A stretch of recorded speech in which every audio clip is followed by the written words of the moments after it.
Hello. Welcome everyone to Piano Tech Radio Hour. Great to see you once again in Piano Land here on the Zoom and also out there on the podcast and the social media, Facebook and YouTube. We have a special episode today where we're going to bring you back into a sampler. We're calling it the Triple Treat. Our three most recent episodes of the Piano Tech Radio Hour podcast are a few good ones. And I'll give you a little bit of detail on who is going to be joining us in those recaps. We're bringing you content from the video archive. So instead of listening to the audio only through the podcast, you can check things out in the video. And then, of course, if you're a subscriber to Piano Tech Radio Hour, you can jump in and review the full recordings of the sessions that we're going to sample from. The three guests that we're going to feature today are Ricky Kloss, Thomas Strange, and Rick Baldson. And we give introductions to them in each of those samples that I'm going to show. So I won't go into too much detail right now. One thing I would love to share with you all before we get started is a reminder that we're doing a pedals and dampers masterclass with Joe Jackson, which you can sign up for now and save a little bit if you sign up early. So I put a link for that in the chat here on Zoom, and I will also go ahead and put that out in the social media thread as well. So if you're out there on Facebook or YouTube, you know how to get access to that masterclass coming up with Joe Jackson. So I'll give a brief intro to what we're doing here, Piano Tech Radio Hour, for those that are new or want to get situated. Then I'll talk just a little bit more about the masterclass series that Joe Jackson's doing on pedals and dampers, and then we'll dive into these clips from the archive. So officially, welcome to Piano Tech Radio Hour. We gather here every Saturday to meet with and learn from the most fascinating and knowledgeable folks in the piano world, including manufacturers, rebuilders, musicians, and makers of other instruments. Of course, Piano Tech as well. Our mutual goal is to become better at our craft, to help each other and create an ever more musical world together. Piano Tech Radio Hour is brought to you by Piano Technicians Masterclasses, an online learning resource that brings you cutting-edge instruction from piano industry masters without leaving your home. You can find out more at pianotechniciansmasterclass.com. And of course, you can subscribe to Piano Tech Radio Hour at bit.ly/joinptrh. That's bit.ly/join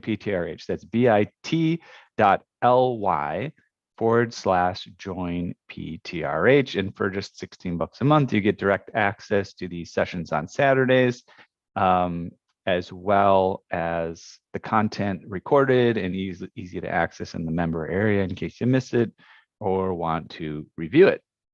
And then I'll briefly put a link here into the chat here for the website, pianotechniciansmasterclass.com. I'll put that out on socials briefly. Let me pull that up.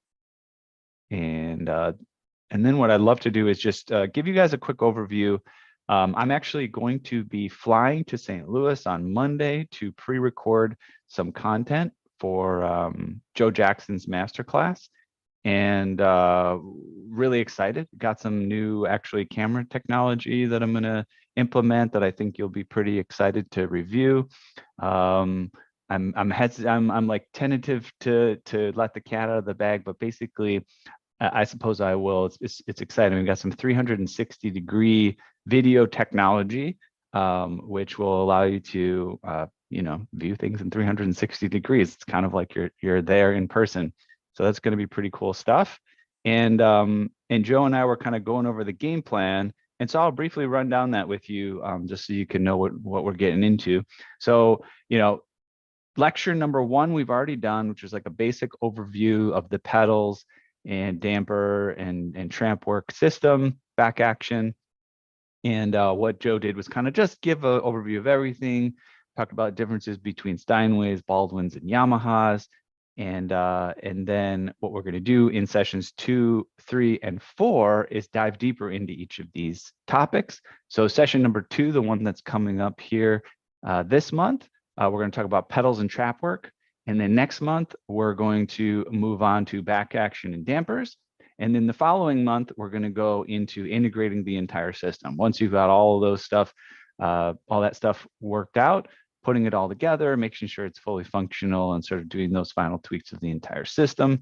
You know, we're going to look at things like symptoms identifications in this next lecture in the pedals and trap work section, looking at taking measurements and dismantling things in order to put them back together properly.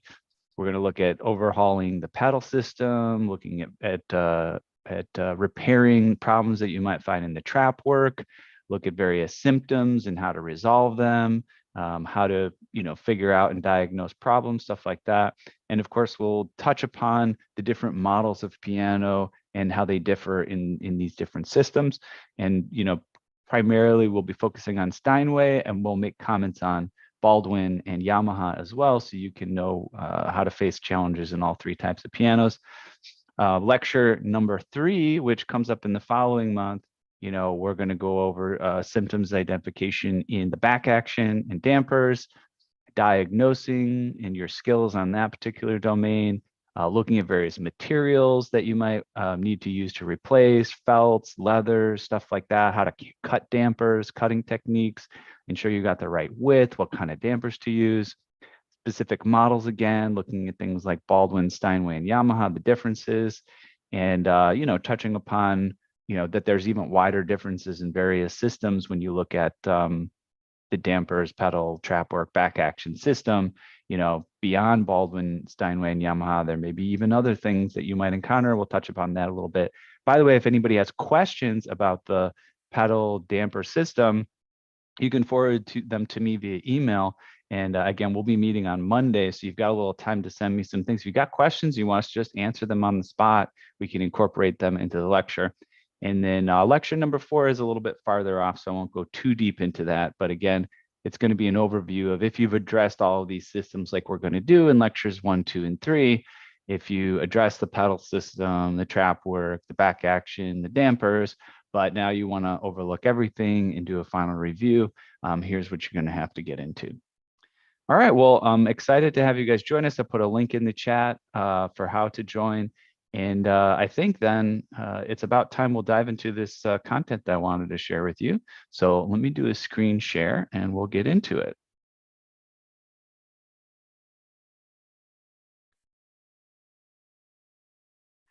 All right, so first we'll hit off episode number 45. Again, you can find this on the podcast, but we're going to review the content in video format for a little bit. And episode number 45 features Rick Balderson. So we'll catch this for about 15 minutes or so, and then we'll move on to the next one. I hope you enjoy.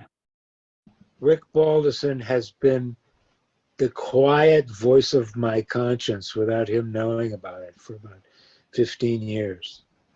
I've been, I guess, first intimidated and then just awestruck by the time that I've spent with him and the value that I've gotten from it, both as a piano technician. He's one of the best piano technicians in the world, and he's just a great guy, powerful and humble at the same time.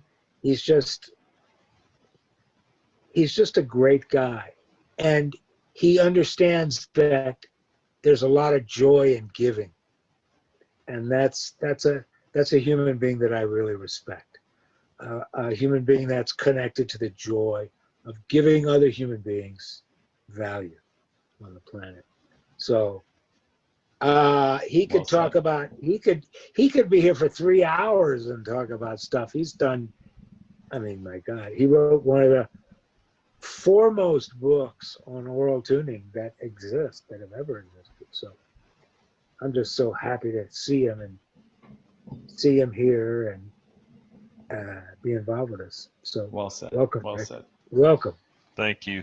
That was it was touching. Thank you. I'll launch in here with kind of things that we might talk about. And of course, folks, the audience, you're here. just as important as everyone else. Your questions are really excellent and make for a great session. So I've got a question already from Fred. Rick, how many Faziolis can you buy each year, and how much prep do they need? Have you been to Vienna? Two-part question. I've been to Vienna, but Wusendorfer's in Vienna. Fazioli is in Sicily, Italy. So I've been to Sicily a lot more than I have Vienna, but I've also been to Vienna, and they're both beautiful places. Right now, the production of the factory at Fazioli is about 140 instruments a year for the world. And so usually, if we can get 3 or 4 or 5, that seems to be our fair share. And they're wonderful instruments. I would say that they require probably the least of prep when they come out of the box, but because of the nature of the expectations upon them, they're always expected to be at the very highest level. And so from that standpoint, perhaps because of those expectations, they need the most prep, but not because of lack of finesse at the factory. I hope that answers your question. Sounds like a pretty good answer. I am curious, again, from my vantage point, I think other people might have a little bit more extensive knowledge of you. What was there a turning point in your career, or has it just kind of been a level progression? Do you see anything as a specific place where things change directions for you? I do, and it was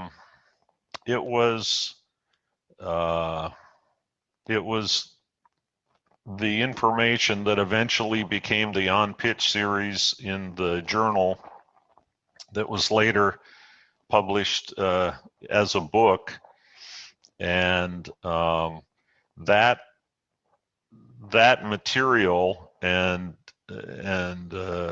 commitment that I had to that material, and understanding that it was something that was really needed, and that it would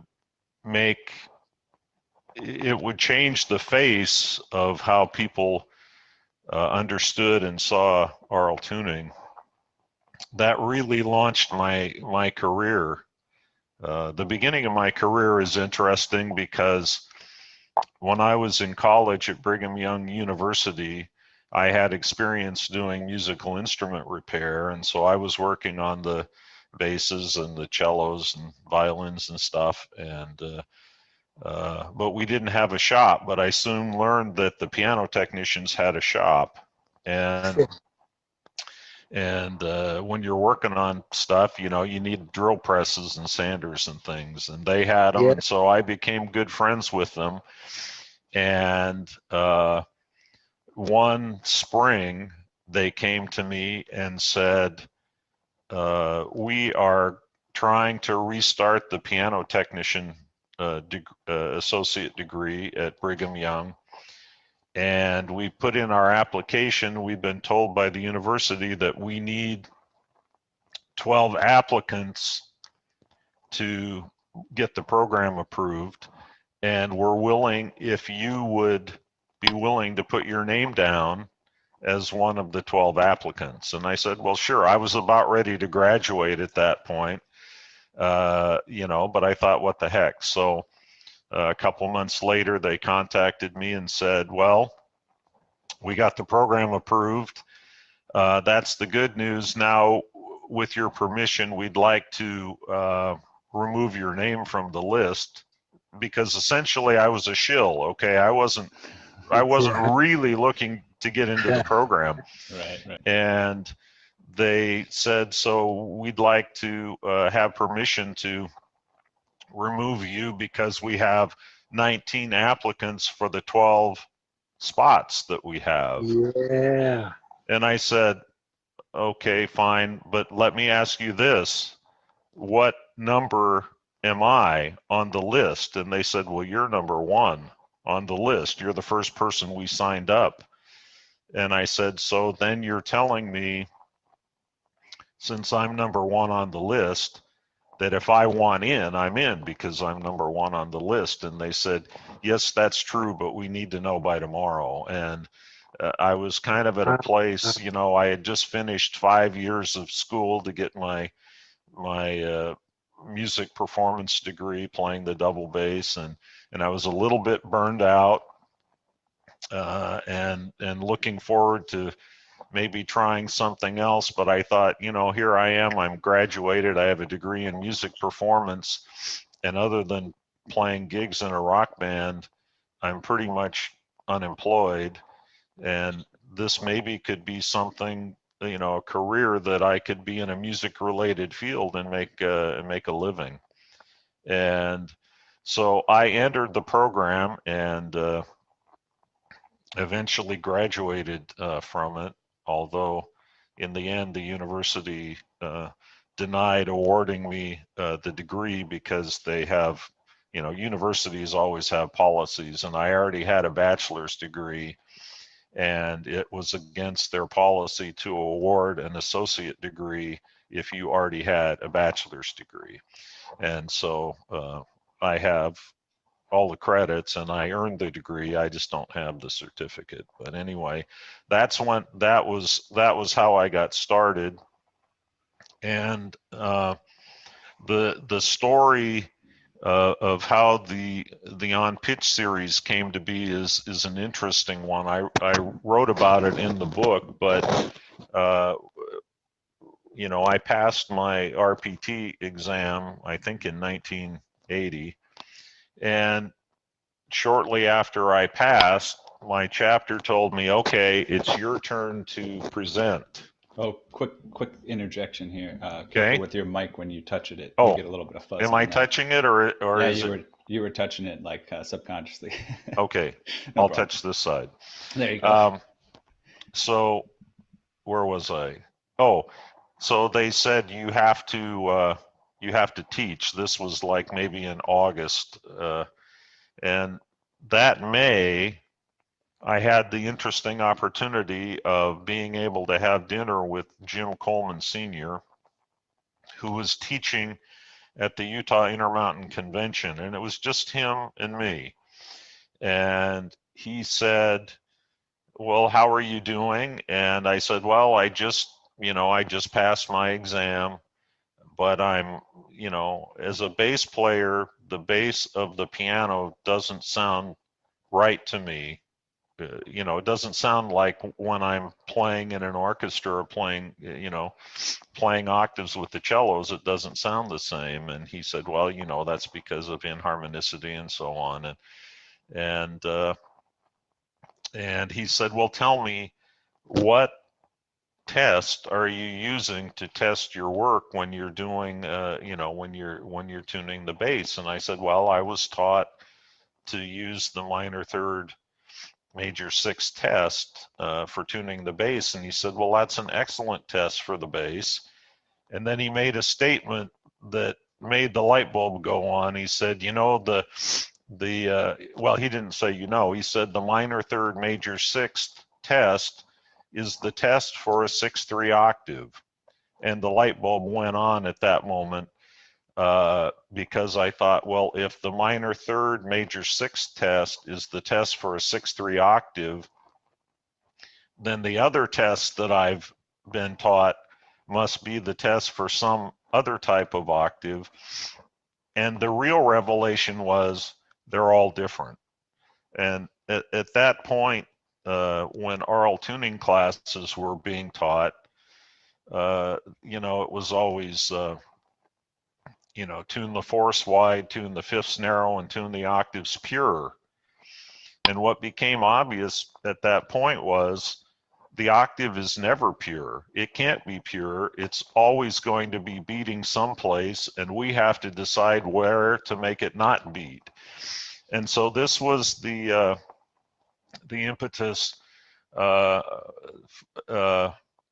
when I had to teach this chapter meeting. I thought, well, what the heck am I going to teach about? You know, I've only been in the guild a year, and I just became an RPT, and these guys all know a lot more than I do.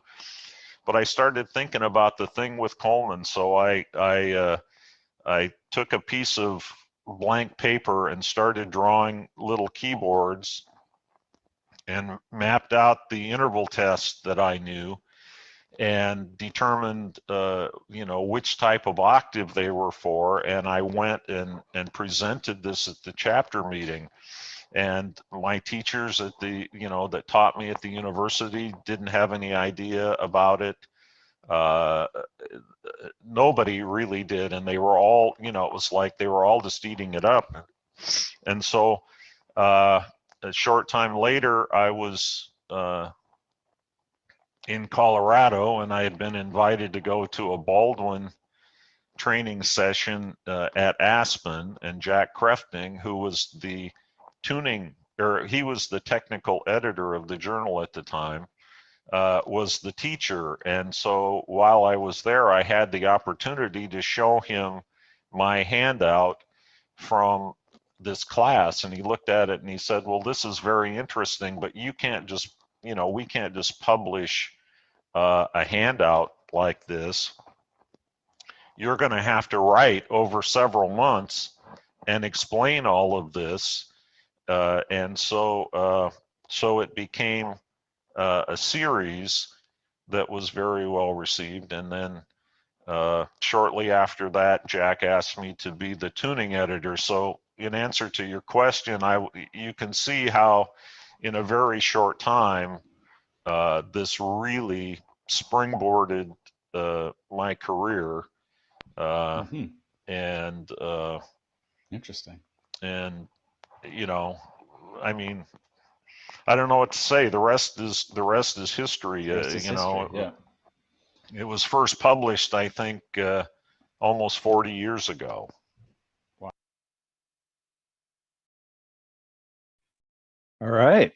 Nice recap of the legacy of Rick Baldeson and how he got to where he is, and that's pretty cool. Let's skip on over to this other episode where we hang out a little bit with Thomas Strange. We'll get an introduction to him here when we dive into that. And today's guest is a very intriguing fellow by the name of Thomas Strange. And he's actually been referred to us by one of our esteemed previous guests and also lecturers, Sally Phillips. And Thomas Strange has presented numerous lectures, concerts on early piano development, is a builder and restorer of earlier keyboard instruments. He's author of an article on the life of early square piano forte builder John Geib, was published in 18th Century Music, March 2010. Some interesting things about him is that he has an extensive background in material science, author of 43 patents. Wow, that's pretty exciting. I can't even imagine having one patent. Oh, let me let a few more people in here. If you folks who are co-hosts, go ahead and just let people in as they join. Yeah, and it appears that he's specialized in things like capacitors and aluminum electrolytics. So we don't have any, a lot of us are multi-talented here as piano technicians, so there may be people who have questions about that feature of your work, but we probably won't go too deep. And you've also been inducted into the St. Jude Medical Patent Hall of Fame in 2005, and you chair of the Services Board of Directors for several institutes. So we've got with us a fascinating, multi-talented individual who we hope to get to know a little bit better. But really, I think what you want to talk about is your musical instrument museum. So tell us a little bit about that musical instrument museum and where it's located, and just the basics. We'll dive into deeper questions after you give a short intro. Well, certainly. So, I'll just set the story up. Back in 2008, I had been asked to go to the Greenville County Museum of Art to just talk about my interest in early keyboards. And it was one of those events where I thought, perhaps 15 or 20 people would be interested in such a thing if we're lucky, So I planned for a small group, and I brought the keyboards over, and lo and behold, over 200 people showed up for this thing. Wow. They were dripping off the balconies, and I was just astounded by how much interest there was. So I continued to collect. I had made contacts with a number of the schools through that event, and so they began to send students over, and the interest was clearly growing. So the question that was posed to me was, Tom, what happens to this wonderful collection that you've already assembled after you're gone? And I thought it was a really great question. And the answer that I came up with was, why don't we make this something of a gift to the city of Greenville, and we'll bring it in and we'll set up a museum in Greenville, and allow people from the public to come, and maybe people from other parts of the country would enjoy coming too. So we cast about for a place, and as it turned out, in early 2017, a nearly ideal spot opened up. One of the museums that was on Heritage Green, which is in Greenville, where all the museums are, the Art Museum, the Upcountry History Museum, the library, the Children's Museum, we're all kind of in this one space together.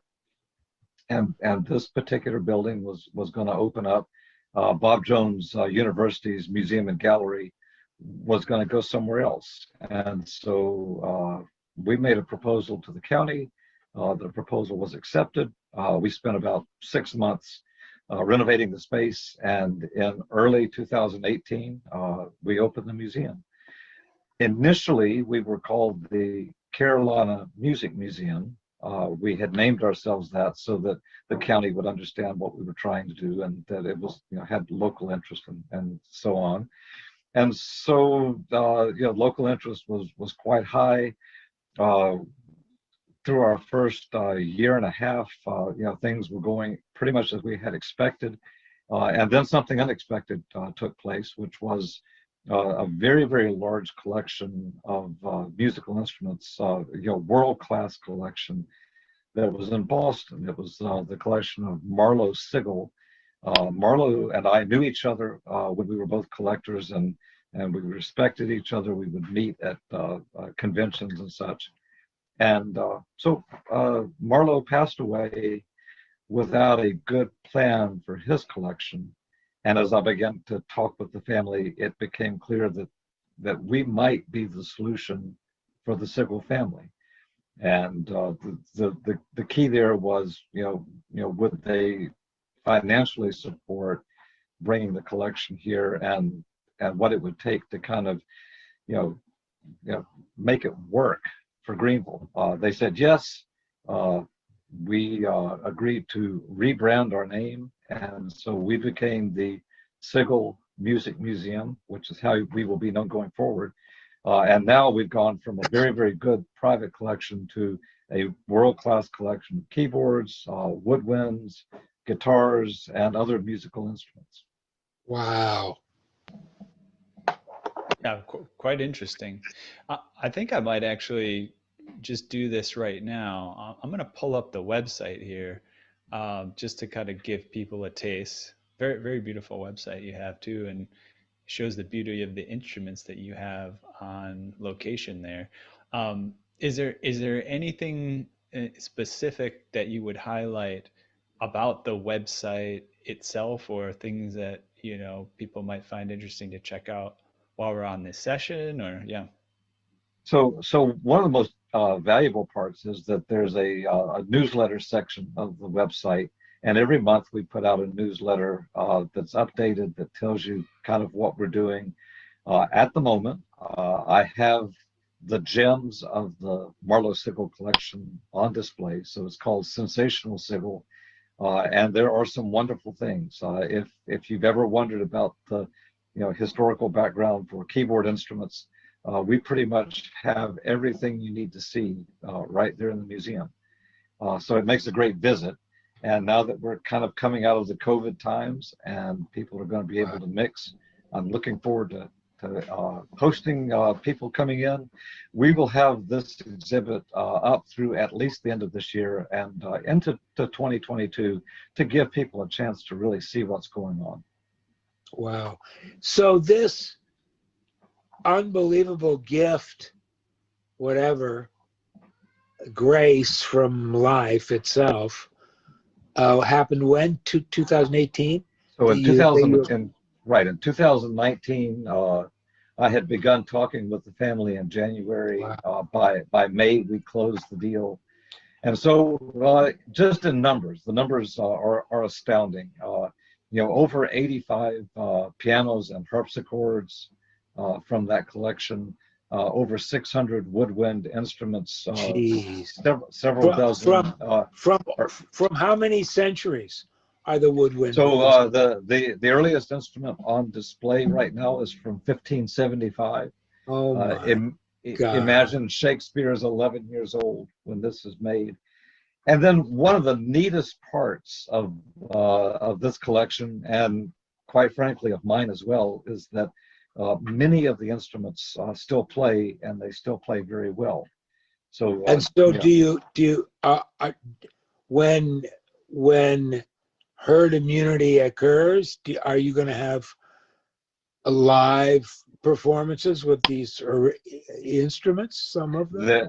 There will be, certainly starting in September, we'll resume the concert series that we had going on before. But this summer, I expect to be able to do some limited seating for people. And then if you follow us, we're currently recording all 32 of the Beethoven sonatas on modern piano, and many times on the early piano that's period appropriate for that period of Beethoven's life. Zachary Hughes is doing that, doing a wonderful job. So you can dial in, it's free. You can watch every week. What's the artist? Who's the artist? Zachary Hughes. Yes, go ahead. He's doing it on both on a modern piano and Right. An appropriate period piano. That's correct. So wow, what modern piano is he using? We're using a Steinway D that Sally graciously worked on it for us. I forgot you got the badass of all time down there. It's now a great piano. When it came in, it needed a lot, as some of you know. Sometimes they're a little bit abused. This one had some inappropriate things done, but Sally put it back to rights. This is why pianos are so insanely technician artisan dependent, which you know already probably. Yes, and then for the early pianos, I'm kind of the resident expert at this time. Wow. I am looking to bring up younger people into this field. I will just tell you right away, it can be lucrative and it's very rewarding. Wow. So you know what? I'll bring the site back up real quick here, because I've noticed we can listen to some of the instruments. So let me do that real quick.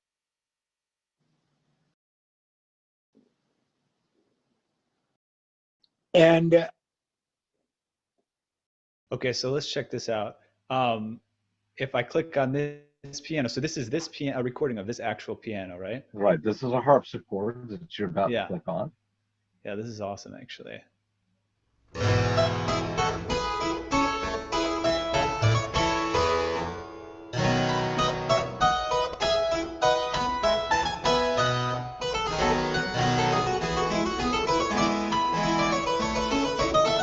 I mean, that's beautiful. Like you said, it's not just like, oh, hey, look at this piece of history. Did you tune it? I do tune them, yes. Oh my God, it sounded good. We're all like these big rabbit-eared, bat-eared nerds out here. Well, that sounded good, man. Let me tell you, before we move to something else, let me tell you just a bit about that harpsichord. And it's on display, and you'll want to come see it.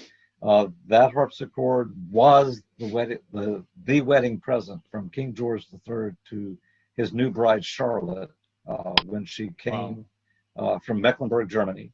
Wow. And then, even more significant perhaps, in 1764, when the 8-year-old Mozart and his sister Nannerl were brought to court, that was the harpsichord that they played for the king and the queen and the courtiers. So a very well-known harpsichord. It was when the queen died in 1818. She had a number of unmarried daughters that needed money, and so all of her possessions were sold off, including this harpsichord. It went to a 14th century house in England, more of a castle than a house, really. And then in the 1980s, when times were tough in the UK, they quietly sold it to Marlowe Sigel, who bought it and brought it to Boston. Wow. Shortly thereafter, the house burned, and all the newspapers in England carried the story that Queen Charlotte's harpsichord has been lost. It was burned in the fire. And Marlowe had to write back and say, well, not so much. I've got it in Boston. So now it's in Greenville. Listen, the Fascinating. harpsichord shocked me, the sound of it. It's so powerful. It's got such a Yes. unique resonance to it. No wonder all these humans in history just loved it, Wow. Yes. That's amazing. Other harpsichords don't sound like that, do they? Who did you do the restoration on that? I did all the work on that. Wow. Yes. Now I will tell you that it was still in pretty good shape, so it didn't need a huge amount. But I restrung it in Stephen Burkett wire. Stephen is a professor and researcher in Canada who has come up with the correct wires for the time. Yeah, and then he's published articles in our Piano Technicians Journal. He's well known. he's a good man, and his wire now really brings out the singing qualities of these instruments. And so it's curious. Later today, I'll be back at the museum recording with Gabe Smallwood. We're actually going to use one of the other huge harpsichords at the museum, a harpsichord by Tascan, 1769. So a French double harpsichord, Wow. because that's the sort of music that we're going to be working on later today. Lots of fun. Wow. And did you grow up somewhere close to here, to Greenville? I grew up in Columbia, but I got here as quick as I could. And where is Greenville in South Carolina? Let me cut in real quick here, David, just to let people know. If you're on Facebook and YouTube, we're going to sign off that live stream, but there should be a link in the chat. You can come join us on the Zoom call if you just click the link and sign up. And all right, I'll just pass it back to you, David. Feel free. All right, it's a great opportunity for us to shift directions into our next feature for today, and we're going to check in with Ricky Close. Again, we'll give a bio of her here as well, but she's quite active in the Guild, and it was great to connect with her. We had been trying to get her on the show for a little bit, and we finally got a chance to chat in this particular episode. But today we're here to talk to Ricky Close. I'm very excited to have her here. I've been sort of chit-chatting with her over the past several weeks trying to book this session, and we're going to have fun chatting. I'll give you a quick introduction so you can know a little bit of background on her. She's been in full-time business since 1995 when she also joined the PTG. She became an RPT in 1998, became a certified tuning examiner in 2011. She has served as a delegate for several years and on numerous committees. She currently really enjoys serving on the Exam Testing and Standards Committee, among others. Ricky has also served as president of the South Central Regional Conference Board and enjoys putting on conferences and weekend seminars to provide educational opportunities. She also enjoys assisting with the Exam Prep on the Road series as a CTE. So she shares our passion for learning and education. So she's a ideal guests for us today. So Ricky, welcome. It's really great to have you here. Thank you. I'm very flattered to be asked. Thank you. Because there's a So- lot of us technicians around, so you could just interview any number of people. Yeah, no, Yeah, we're definitely excited about you in particular. So I didn't have any idea. I wasn't aware that this human being was alive until we were just talking about this 10, 12 years ago, and got this random email from this woman that I thought maybe was an Austrian woman or some kind of Danish, Dutch woman living in Rikki-Kloos. And she just told me how deeply moved she was by my website, by my openness and authenticity, and just the general vibe of my website and me. And it was just this incredibly literate, which is always good for me, literate and sweet and really good writing. And she said, well, we might never meet, and she was an RPT and she did all this, but if we ever do, I'd just like to hug your neck, she said. Yours, Ricky. And I was like, wow. So she put her phone number in this. So I called her up, and we've known each other ever since. And just, I have a tremendous respect for her as a human being and as a piano technician. And she's been a force in PTG for gender equality and really proving that,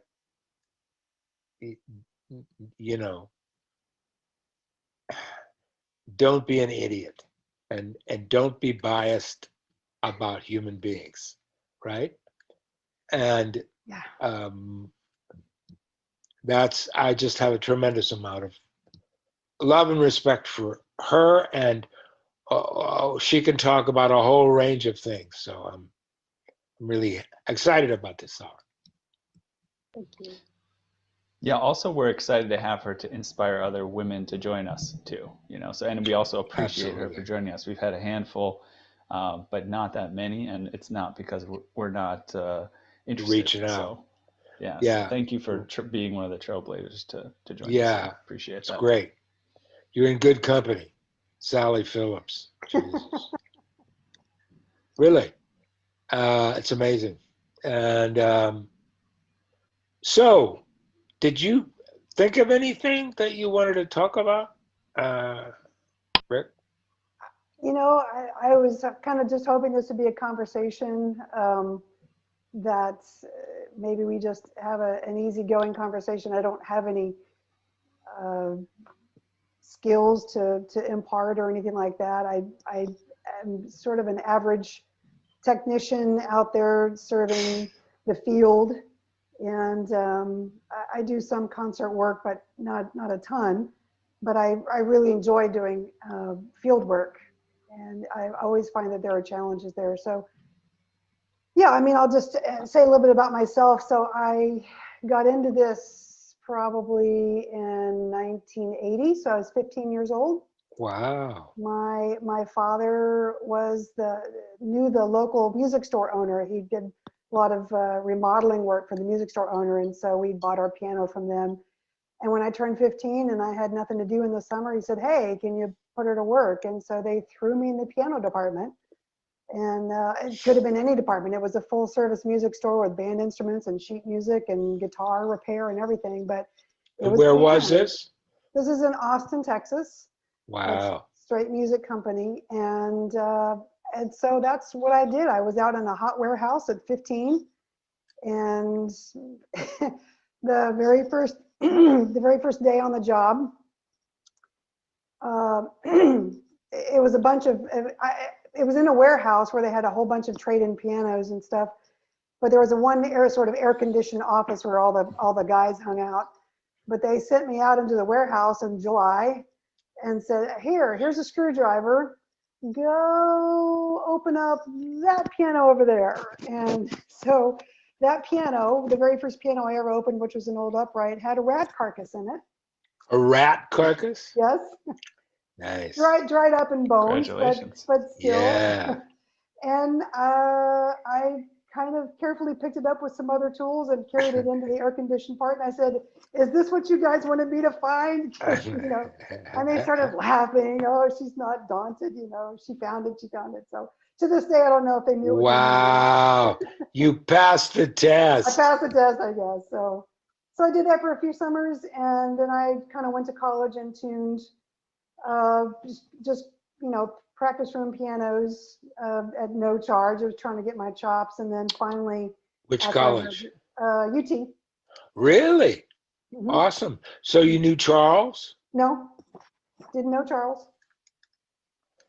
I just kind of stepped in and tuned. Oh, a rogue Behind the Not, tuner. scenes. not knowing that Behind there the was a scenes. A Under rogue the radar. tuner. Yeah, baby. I'll admit So- to a little bit of that. I made friends with the piano tech at my university, but they were definitely, I forget what it was. We talked a little bit about getting to learn how to do stuff. I got a little bit of background. He's like, yeah, we'll get you, practicing on some pianos here and there. And yeah, I definitely went in some room with an upright that clearly I couldn't make any worse and got some practice in. It All never was well in the occurred to end. me. It never occurred to me that there was someone in charge of all those pianos because they were so out of tune. I just thought they threw them in there and that was that. So I never even bothered trying to find the technician of the university. So, Wow. but so I just kind of kept my chops up that way, but I wasn't doing it for a living. And then I graduated finally from UT with a film degree, believe it or Really? not. Yeah. Oh, so- fascinating. I was a music major once upon a time, and I played French horn. But I decided for me, the music degree at that university was kind of political, so you couldn't pass your juries if you weren't schmoozing with the right professor. So Ooh. anyway, so I moved into film, and I loved doing that.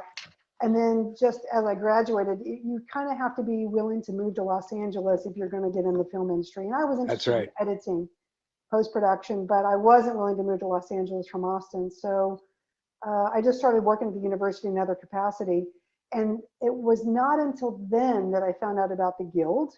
So back when I'd worked at Straight Music Company, all those guys were piano tuners, but they had political beefs with the Guild, so they never mentioned it, not once. I had no idea that there was a Guild. I wish I had known because I would have joined. And so it wasn't until probably 94, 95 that that I started going to Guild meetings. I finally ran into a couple of other technicians who told me about it. And so I went to Guild meetings, and it was a woman, her name was Robin Hoyt. Yeah. She contacted me and she said, "Hey, I've been noticing you at the meetings. Are you interested in doing this full time at all?" And I said, "Absolutely, but can you make a living at this?" And she went, "Well, yeah, and I'm about to move away, and I work for the Steinway dealer here. Wow. So, let me check some of your tunings and see how you do." And I went literally to go tune pianos at the dormitories because I was in the housing and food department at the university. So I would tune the pianos at the university, in the dormitories, just the grands in the lobby there. And she checked my tunings and she made some corrections and suggestions, and I got better. And she said, "Okay, I think you're ready. I'm going to move in about a month. Go audition for the Steinway dealer." And so I didn't know I could do this for a living until then. And so 1995, I joined the Guild and started my own business full time. That's And I love it. amazing. I love it. I That's love it because you amazing. can never know everything. You can't even know a little teeny bit. It's like, it's like people call me, "Oh my God, you're so good. Your pianos are amazing, blah, blah, blah, blah, blah, blah. Your tuning is unbelievable, blah." To me, it's a teeny little like inlet in the massive ocean of piano technology. Yes, I'm good at a few things that happen to be really important to making a piano sound great, but everything else, it's like, wow, I'm an apprentice. Yes. I'm an apprentice, It's so amazing because I got a break like that too. Because my tuning sounded good from the get.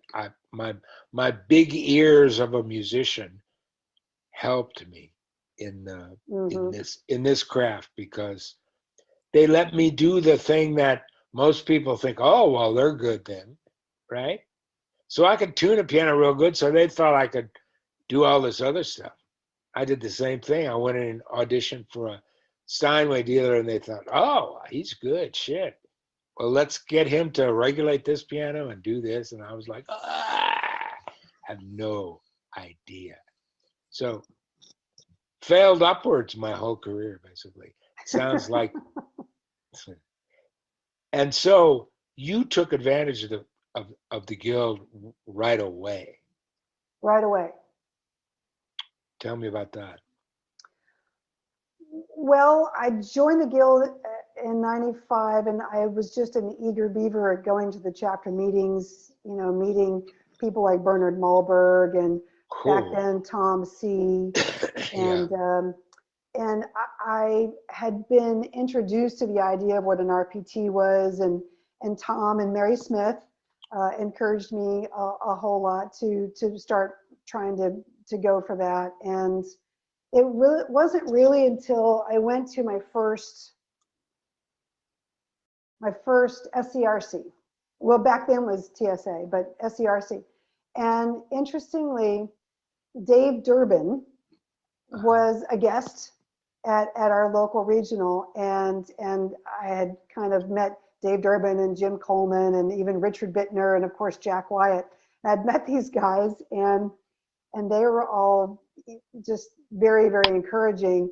But it was kind of interesting because Dave Durbin was, I think, on the executive committee at the time, and he wanted, you know, to encourage me to become an RPT so I could go to council and I could get involved in the political process. And I suddenly, because I was kind of hanging out with them, and I think Jim Coleman was maybe running a close second to being elected on the board. Maybe he was an RVP at the time, I can't remember.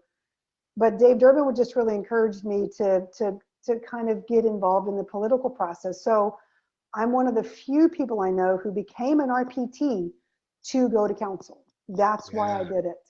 And I've been trying to go to council ever since. I stopped and, you know, did some mothering and had babies and stuff for a while, but so I missed a few years there. But truly, I really enjoy the political process and the inner workings of the guild, which is probably why I'm running for RVP finally this year. That's awesome. I'll be jumping in that way too. It's PTG is beyond a shadow of a doubt the greatest continuing education program in the world, face to face. To be sure, yeah. No question, 100%. Go ahead.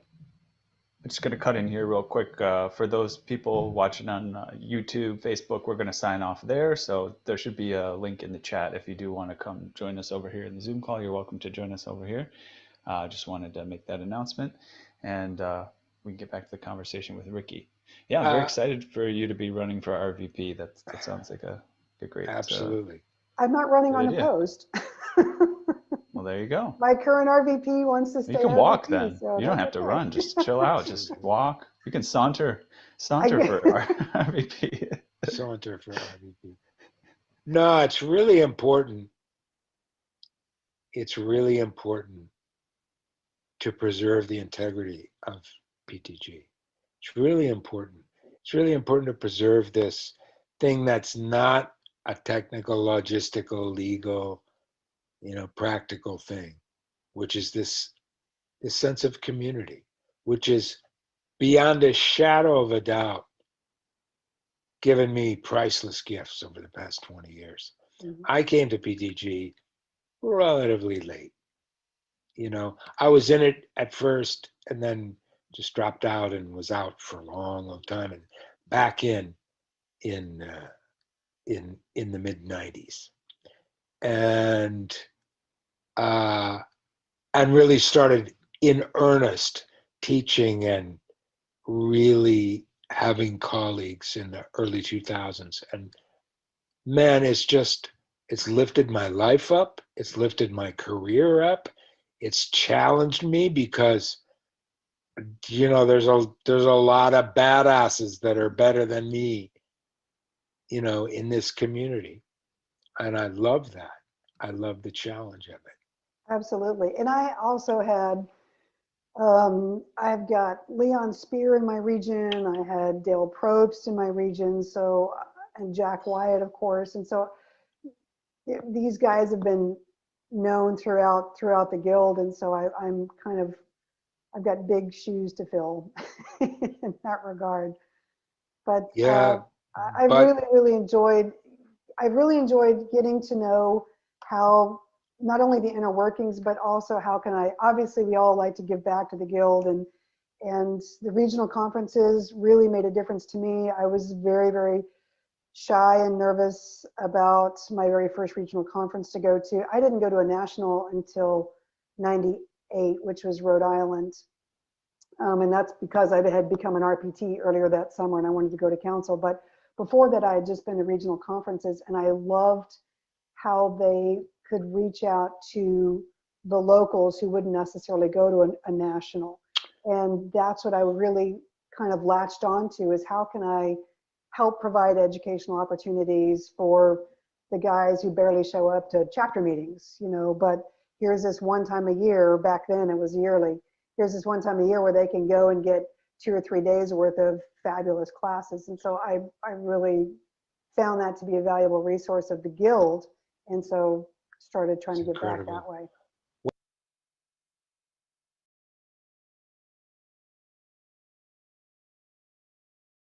All right, we're back.